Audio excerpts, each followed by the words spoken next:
যাওয়ার সময় একটা দোয়া পড়ে যাব। আগামীকাল ঘর থেকে বের হওয়ার সময় দোয়া পড়ে বের হব। নবী করিম সাল্লাল্লাহু আলাইহি ওয়াসাল্লাম বলেন, এইরকম দোয়া যারা পড়ে ঘর থেকে বের হওয়া বাইরে থেকে ফিরা পর্যন্ত আপনারা হেফাজত করার জিম্মেদারি আল্লাহর হাতে। পরিষ্কার কথা, কাদিয়ানীদের পক্ষ যারা নেবে, রাশেদ খান মেনন গোটা বাংলাদেশে অবাঞ্ছিত ঘোষণা করেছে। মুরগিচোরা শাহরিয়ার কবির যেখানে পাওয়া যাবে জুতা দিয়ে বাইরে সোজা করে দিতে হবে।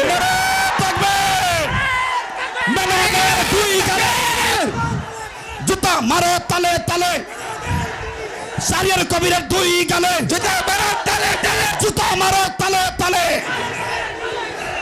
আমরা পরিষ্কার ভাষায় বলতে চাই, রাশেদ খান মেনন, হাসানুল হক ইনু, মুরগিচোরা শাহরিয়ার কবির গং, এই ইনু আর মেনন নৌকার খয়রাত নিয়ে এমপি হয়ে সংসদে গিয়ে খতমে নবুয়তের বিরুদ্ধে কথা বলবে আর কাদিয়ানীদের দালালি করবে। পরিষ্কার বলতে চাই, নাসিমের মুখটা সামলায় রাখেন। যদি নাসিম আপনার দলের মুখপাত্র হয়ে থাকে আর ওটাই যদি হয় আপনার দলের বক্তব্য, আমরা আগামী 5ই মে শাইখুল ইসলাম আল্লামা শাহ আহমদ শফির ডাকে আবার শাপলা চত্বরে যাব।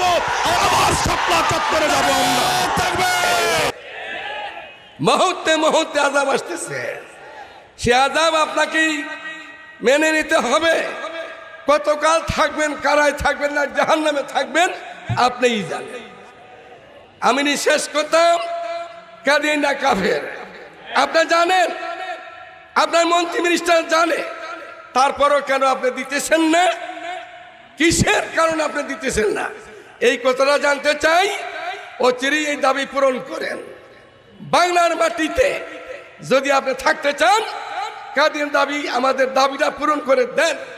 আর না হয় কোন রাস্তায় কোথায় যাবেন আপনিও জানেন না, কোন পথে যাবেন আপনি। অচিরেই আপনার এই মস্তক ছাড়তে হবে।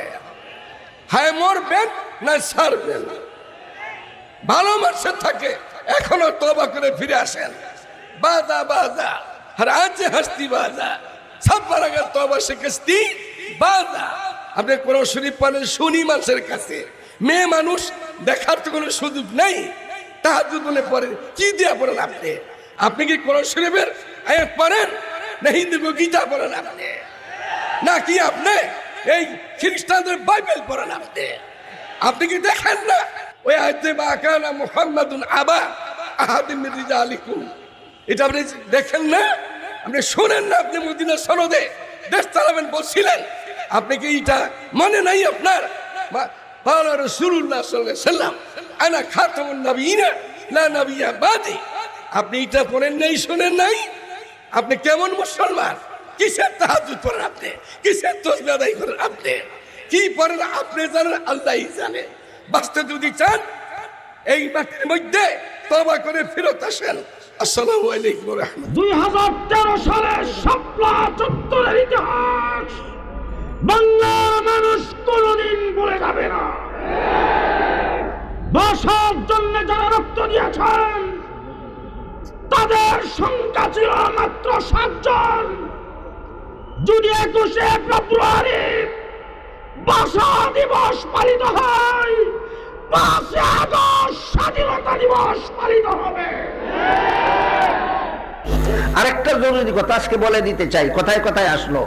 সেটা হইল, কোন ওয়াজ করনেওয়ালা যখন ওয়াজের মঞ্চে উঠেন ওয়াজ করার জন্য, তখন সর্বপ্রথম যারা রিসিভ করেন মঞ্চে উঠার জন্য 2-4 জন মানুষ মঞ্চে যারা থাকেন, তারাই তো ওনাকে মঞ্চে উঠেই আনেন।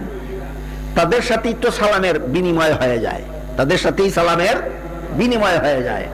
আর শরীয়তের বিধান হইল, এক দল মানুষের জনে জনে সালাম দিতে হয় না, একজনে সালাম দিলেই সালাম দেওয়ার প্রাপ্য আদায় হয়ে যায়। আর কয়েকজনে সালাম দিলেও জনে জনে সকলের সালামের জবাব দিতে হয় না, একজনের সালামের জবাব দিলেই এই তার সাথে ইনসাফের আচরণ হয়ে যায়। আমি যখন মঞ্চে উঠলাম, যারা আমাকে রিসিভ করলেন হয়তো তারা কোনো একজনে আমাকে সালাম করেছেন আপনাদের সকলের পক্ষ থেকে, আমি তাকে ওয়ালাইকুম আসসালাম বলে দিয়েছি, সালামের আদান প্রদান হয়ে গেছে। এই কারণে অনেক সময় বসার পরে আপনাদের সাথে যখন কথা শুরু করি তখন আবার আলাদাভাবে আসসালামু আলাইকুম বলি না, কেন মঞ্চে ওঠার সময় এই সুন্নত আদায় হয়ে গেছে। এটা না বুঝার কারণে অনেকে এরকম অভিযোগ করে, ইনি বড় অহংকারী, ইনি বসলেন আমাদেরকে সালাম করলেন না। অহংকার আগে শিখো, তারপরে একজন আলেমকে অহংকারের অপবাদ দাও।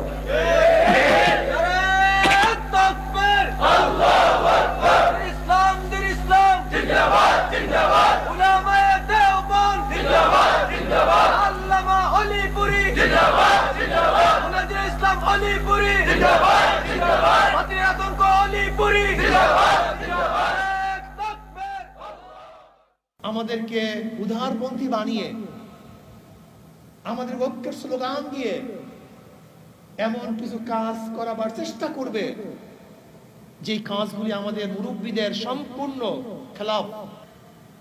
আমাদের চিহ্নিত শত্রুরা যারা আমাদেরকে সহ্যই করতে পারে না, কওমিয়ানদেরকে সহ্য করতে পারে না, হক্কানি পীর বুজুর্গদেরকে যারা সহ্য করতে পারে না, সহ্য করতে পারে নাই, এরা বিভিন্ন রূপে আমাদের মধ্যে কিছু লোক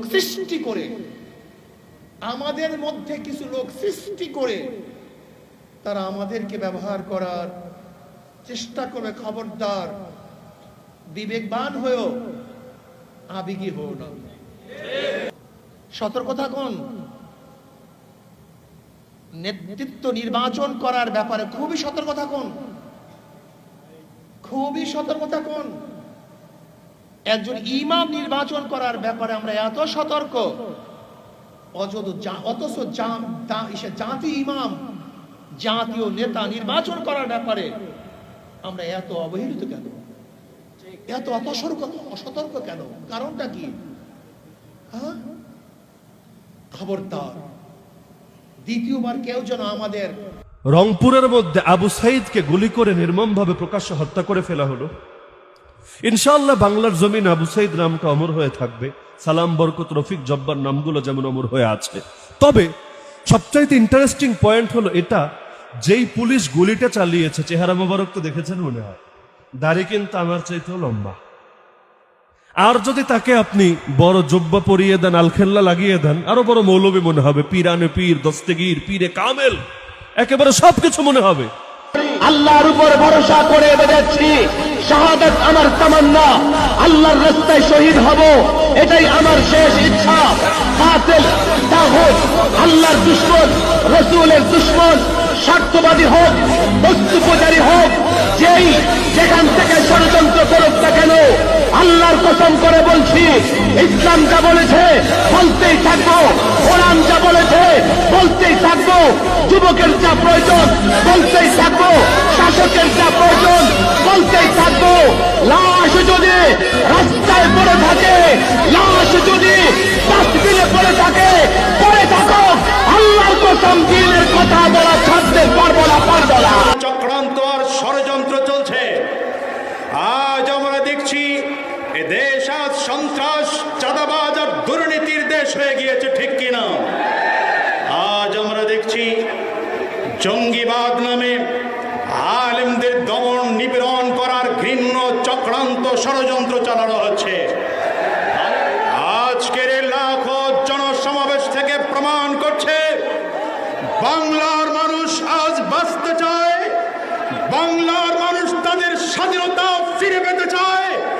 পীর সাহেব চরমরাই যদি আমাদেরকে আরেকটা বার ডাক দেন, আমরা আমিরের টানে আছি, আমরা বামে আছি, আমরা সামনে আছি, আমরা পেছনে আছি, প্রয়োজনে রক্ত দেব, প্রয়োজনে জীবন দেব, কারা কারা তৈয়ার দাঁড়িয়ে দেখাতে হবে। জঙ্গি খেলার জঙ্গি ট্রাম, জঙ্গি নাম দিয়ে ফাজাইলে আমল বইকে জঙ্গি বই বলে, কোরআন হাদিসের বইকে জঙ্গি বই বলে, বাংলাদেশের টেকনাফ থেকে তেতুলিয়া পর্যন্ত যতজন নিরীহ মাদ্রাসার ছাত্র আলেমদেরকে আওয়ামী দুঃশাসন জঙ্গির ট্যাগ লাগিয়ে গ্রেফতার করে রেখেছে। এই 24 ঘন্টার ভিতর তাদেরকে মুক্তি দিতে হবে। আমরা পরিষ্কার ভাষায় একটা জিনিস বলতে চাই, এই 15 বছরে যে আওয়ামী লীগের ক্যাডাররা, যে আওয়ামী লীগের মাস্তানরা, যে আওয়ামী লীগের নেতারা মসজিদের ইমাম, মাদ্রাসার আলেম মুহতামিমকে অত্যাচার করেছে, জুলুম করেছে, তাদেরকে আইনের আওতায়, বিচারের আওতায় আনতে হবে। আচ্ছা, আজান দেওয়ানি রাখবো? এই মাইকলার একটু সাউন্ডটা চিকন কটনটা বাড়া বেটা। সাউন্ড বাড়ায় দে। হ্যাঁ, জোরে জোরে নারায়ে তাকবীর, নারায়ে তাকবীর। আজকে এই ফিলকুনি আইয়া আমি জোয়ান্না বয়স ফিরে পেয়েছি, মনে হয়েছে হবে এই বছর নতুন ওয়াজে নামছি। ঠিক কিনা বলেন? এটা ইমানের পাওয়ার। এটা কিসের পাওয়ার? রেডিও খুললে দেখবেন কারিম, এই কেউ লইলেন না, ওই আজান দিতে গেলে লড়াচড়া করলে, আওয়াজ করলে আমার আজানে ডিস্টার্ব হয়, এটা আমার সাধনার জিনিস। রেডিও খুললে দেখবেন কারি মোহাম্মদ উবাইদুল্লাহ হুজুর কত সুন্দর চমৎকার কণ্ঠে বলেন, আল্লাহু আকবার, আল্লাহু